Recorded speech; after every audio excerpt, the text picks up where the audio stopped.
Article 368 कहता है कि इस देश के संविधान को, पार्लियामेंट को सभी कानून बनाने का अधिकार है। इस देश में धार्मिक युद्ध भड़काने के लिए केवल और केवल सुप्रीम कोर्ट जिम्मेवार है। सुप्रीम कोर्ट का एकमात्र उद्देश्य है show me the face will show you the law. Supreme court अपनी सीमा से बाहर जा रहा है। ट्वीट को लेकर के बहुत ज़्यादा हेडलाइंस बन रही हैं। आपने ट्वीट करते हुए लिखा है कि अगर सुप्रीम कोर्ट ही अगर कोर्ट से ही सारे कानून बनेंगे तो कहीं ना कहीं पार्लियामेंट के दरवाजे बंद कर देने चाहिए। बंद हो जाने चाहिए ना। मैं आपको बताऊं कि एक आर्टिकल 377 था जिसमें होमोसेक्सुअलिटी जो है एक बड़ा अपराध था।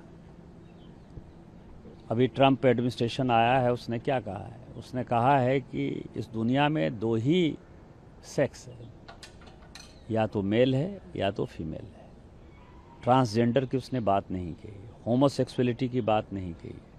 पूरी क्रिश्चियन कम्युनिटी हो, पूरी हिंदू कम्युनिटी हो, पूरी मुस्लिम कम्युनिटी हो, पूरी बुद्ध हो, जैन हो, सिख हो, सभी ये मानते हैं कि होमोसेक्सुअलिटी एक अपराध है।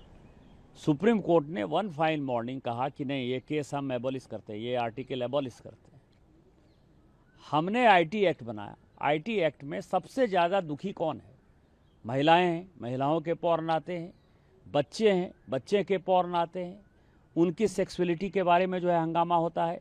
एक दिन सुप्रीम कोर्ट खड़ा होता है, वो कहता है 66 से ख़त्म कर दिया हमने, आईटी एक्ट ख़त्म कर दिया। अभी आप समझिए, मैंने आर्टिकल 141 का बहुत बड़ा जो है अध्ययन किया है। आर्टिकल 141 कहता है कि हम जो कानून बनाते हैं, हम जो जजमेंट देते हैं, वो लोअर कोर्ट से लेकर सुप्रीम कोर्ट तक लागू है। लोअर कोर्ट से लेकर सुप्रीम कोर्ट तक लागू है, लेकिन कानून बनाने वाला जो है आर्टिकल 368 क्या कहता है? आर्टिकल 368 कहता है कि इस देश के संविधान को, पार्लियामेंट को सभी कानून बनाने का अधिकार है। कानून की व्याख्या करने का अधिकार सुप्रीम कोर्ट का है। वो कह रहा है कि 3 महीने में जो है राष्ट्रपति बता दें कि क्या करना है, 3 महीने में गवर्नर बता दें कि क्या करना है। और उसके बाद आज जो है ये देश राम, कृष्ण, सीता, राधा, द्वादश ज्योतिर्लिंग से लेकर 51 शक्तिपीठ का है। सनातन की परंपरा है, लाखों साल की परंपरा है। आप जब राम मंदिर का विषय होता है तो आप राम मंदिर में कहते हो कि कागज़ दिखाओ, कागज़ दिखाओ। कृष्ण जन्मभूमि का मामला आएगा मथुरा में तो कहोगे कागज़ दिखाओ। आप जब शिव की बात होगी, ज्ञानवापी मस्जिद की बात आएगी, कागज़ दिखाओ। और आज केवल आप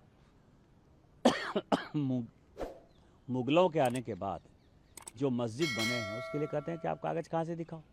इस देश में धार्मिक युद्ध भड़काने के लिए केवल और केवल सुप्रीम कोर्ट जिम्मेवार है।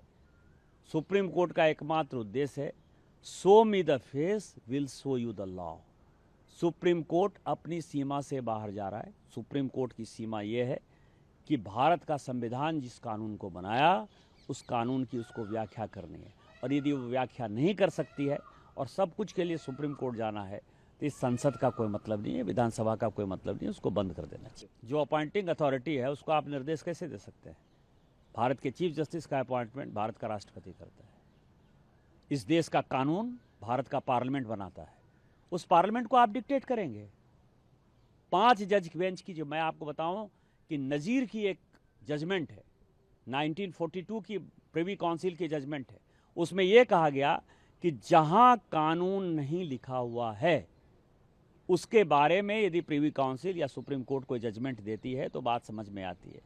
यहाँ पूरा जजमेंट लिखा हुआ है कि राष्ट्रपति का क्या अधिकार है, उपराष्ट्रपति का क्या अधिकार है, प्रधानमंत्री का क्या अधिकार है, हमारे पार्लियामेंट का क्या अधिकार है, हमारे सुप्रीम कोर्ट का क्या अधिकार है, हाई कोर्ट का अधिकार है। जब सब कुछ लिखत पढ़त में है तो तुम नया कानून कैसे बना दिया? 3 महीना कहाँ से लेके आ गए कि राष्ट्रपति को 3 महीने के अंदर फैसला करना है? ये किस कानून में लिखा हुआ है?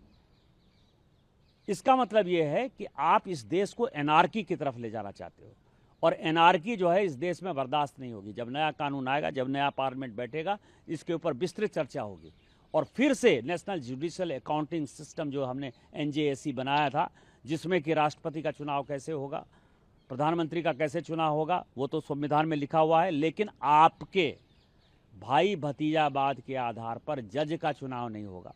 शेड्यूल कास्ट जज नहीं है, शेड्यूल ट्राइब जज नहीं है, OBC जज नहीं है, मैक्सिमम 78-80% जो है 78-80% जो है केवल और केवल जो है सवर्ण जाति के जो है जज बैठे हुए हैं और आप अपना कानून चलाओगे, ये कानून नहीं चलेगा। कि एक सीरीज ऑफ वायलेंट अटैक्स देखने को मिल रहे हैं, ज़्यादातर जो है वो पश्चिम बंगाल से निकल करके सामने आए। मुर्शिदाबाद की घटना पर भी आप लगातार बोलते हुए दिखाई दे रहे हैं। कहीं ना कहीं जो बांग्लादेश का फैक्टर है वो भी दिखाई दिया उसमें।